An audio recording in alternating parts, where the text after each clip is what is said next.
Meus amigos, mais uma vez juntos aqui, trabalhando sujeitos do processo. Vimos na parte anterior a questão do juiz. O juiz preside, evidentemente, toda aquela instrução criminal no âmbito do processo, mas não são apenas os juízes que trabalham, evidentemente, ali. Nós temos o Ministério Público e dentro da instrução, quando eu penso em Ministério Público, quem é o Ministério Público? Conforme artigo 129 da própria Constituição Federal, o Ministério Público, ele é o titular da ação penal pública. Ele é o dono da ação penal pública, bem básico aqui pra gente, tá? Agora, em determinadas situações, ele vai atuar como fiscal da lei, tá? Não impede, mesmo como parte, agir como fiscal da lei.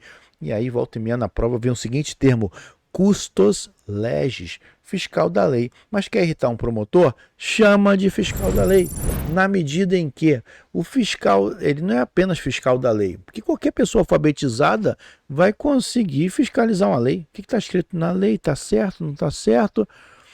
Quer falar bem e o promotor se sentir bem, é você falar que ele é custos iuris, ou seja, fiscal do próprio ordenamento jurídico. E daí? E daí que ele sendo fiscal do próprio ordenamento jurídico significa dizer que várias coisas que em princípio seria papel do defensor público ele poderia fazer. Nada impede, por exemplo, que um promotor ele venha a sustentar que aquele indivíduo que está sendo, num primeiro momento, indiciado, ele tem agido em legítima defesa e haja uma sugestão em que ele deva ser absolvido. Agora, é claro, o juiz que vai entender se é plausível ou não aquela situação, mas ele não apenas fiscaliza a lei, ele é fiscal do próprio ordenamento jurídico, tá?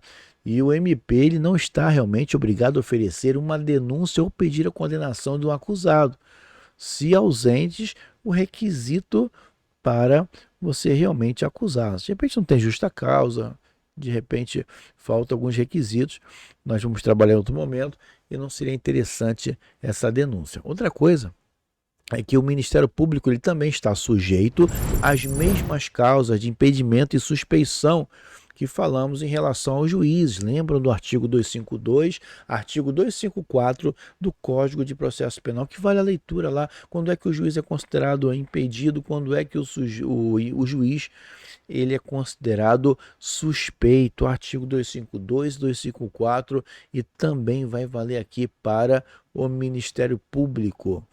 Outra coisa, nós temos um caráter objetivo do Ministério Público em que ele é parte na ação penal e nesse sentido ele acaba sendo de certa forma parcial. Agora nós temos um viés também subjetivo, porque ele deve ser imparcial no sentido subjetivo. Ele não pode, por exemplo, ter interesse pessoal no desfecho de uma determinada causa. Olho na telinha, vamos avançando, avançando. Agora, você tem por um lado o promotor, você tem por outro lado a defesa, você tem por outro lado o acusado. Quem é esse acusado? Ele é um sujeito passivo da ação penal condenatória. É chamado também de acusado ou réu quando existe relação processual instaurada. E aí, claro, a partir do recebimento da denúncia por parte do magistrado. Antes, quando lá no inquérito, ele pode ser chamado de indiciado. Em sede de execução penal, após uma condenação, é claro que ele vai ser executado, ou apenado, ou sentenciado, enfim, condenado. De qualquer forma, a Constituição ela destaca a importância do defensor. Estabelece o seguinte: o advogado, não esqueçam disso, ele é indispensável à administração da justiça. Isso está no artigo 133 da própria Constituição, e que a defensoria incumbe a orientação jurídica e a defesa dos necessitados em seu artigo 134. Outra coisa, no processo penal, o defensor ele é garantia impostergável do acusado. Eu não posso, como magistrado, por exemplo, condenar alguém sem defesa. Tem que ter alguém para defendê-lo, seja um advogado, seja um defensor público, mas ele não pode ser julgado sem defensor. Existem situações que pode ser até interessante para a defesa, que o sujeito ele não esteja ali comparecendo, mas não significa dizer que ele é revel, porque revelia, a rigor técnico, é ausência de defesa. Eu posso não ter o sujeito que está sendo acusado, mas certamente eu tenho que ter um advogado. O defensor ele também está sujeito a impedimentos, lá nos termos do artigo 267 do Código de Processo Penal, tá? Que prescreve que não poderem funcionar como defensores também os parentes do juiz. Também não teria sentido. Eu sou juiz e parentes meus ligados sejam ali participantes da defensoria. Então, muito importante. Outra coisa, no interrogatório, em uma delegacia, tem que ter ali, é bem aconselhável, um advogado. Outra coisa, nós temos também a figura do assistente do Ministério Público. Quando eu penso na palavra assistente, dá a impressão de que o sujeito ele vai apenas segurar a mala do promotor, vai auxiliar em situações bem secundárias, quando na verdade não é bem isso que ocorre. Quando eu penso no assistente da promotoria, ele pode muita coisa. Ele pode fazer sustentação oral, ele pode recorrer, ele pode fazer muito. Na verdade, o Código de Processo Penal ele preconiza que em todos os termos da ação penal, seja pública, poderá intervir como assistente do MP o ofendido ou seu representante legal, claro que por meio de um advogado, ou na falta deste, o cônjuge, o ascendente, o descendente, o irmão, não sendo admitida a intervenção do corréu como assistente do MP no mesmo processo. A sua intervenção é possível enquanto não passar em julgada a sentença e receberá a causa no estado em que se achar.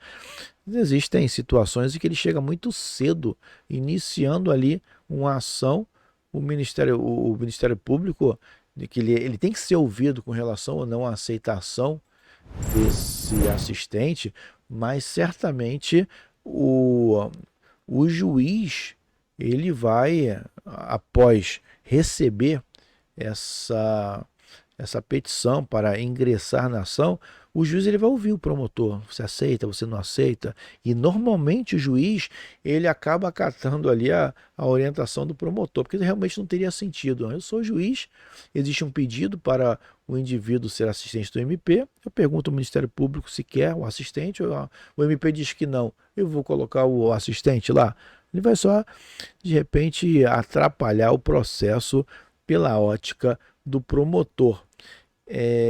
Outra coisa interessante é que realmente esse pedido de habilitação do assistente nos autos, você é claro que vai ter que ouvir o Ministério Público, mas o principal é que do deferimento ou do indeferimento do recurso, tá? Da aceitação do assistente, não cabe recurso contra essa decisão. Então, quando eu penso no assistente, no sujeito que quer ser o assistente, independente do resultado, admitindo ou não, não é possível o recurso. É possível, no entanto, uma eventual impetração de mandado de segurança, tá?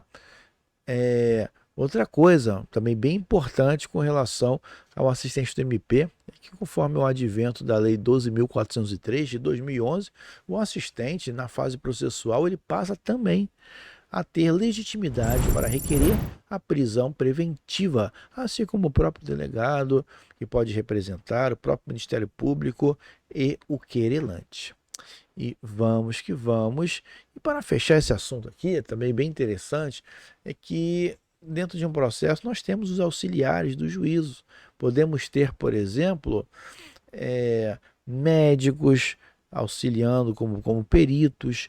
Nós podemos ter muita coisa interessante, como o amicus curiae, que é uma figura lá do direito constitucional, quando você trabalha com ação direta de inconstitucionalidade junto ao STF, que são figuras também bem interessantes, que o Código de Processo Civil, com essa nova roupagem de 2015 do Código de Processo Civil, expôs e acabou repercutindo aqui no nosso processo penal a figura do amicus curiae, que é aquele sujeito que ele está ali no processo para dar mais elementos, mais conhecimentos para que o magistrado possa proferir uma melhor decisão. Imagine um assunto que ninguém domina. E aí você tem aquele professor de universidade pública que tem uma expertise muito profunda em determinado tempo, em determinado tema, e do outro lado você também tem um outro professor de uma outra instituição reconhecida que ele já pensa de forma diversa. Então você tem essas exposições. Será que o anencéfalo realmente tem possibilidade de uma vida longa após o nascimento ou não tem? O magistrado, em tese, não sabe disso. Então você expõe essa figura do amicus curiae para que os juízes possam melhor tomar suas decisões. E nós teríamos os peritos, o intérprete, por exemplo, mas o mais importante é o seguinte: eles não são servidores da justiça, eles colaboram com o juiz nesses pontos que precisam de alguns esclarecimentos. Agora, independente se for aquele perito, aquele auxiliar do juízo que não é servidor da justiça, e eventuais servidores da justiça, outra coisa também muito importante é que o magistrado ele não fica vinculado, isso é muito importante, tá? O magistrado ele não fica vinculado a um laudo pericial de engenharia, por exemplo. Mas aquele magistrado não entende nada de engenharia. O laudo feito pelo perito nessa área é muito interessante e realmente ele é muito técnico. Ok, mas nada impede que o magistrado peça um segundo laudo. Nada impede de que ele peça um terceiro. Ele pediu 10 laudos. Ninguém sabe nada. Quem sabe é o juiz. Quem sabe é o juiz, por incrível que pareça, claro. E desde que ele fundamente a sua decisão, é o que importa. Então não esqueçam que a fundamentação ele é obrigado a dar, mas ele não se vincula a laudos, a pareceres feitos pelos peritos e pelos intérpretes que visam ali auxiliar o juízo.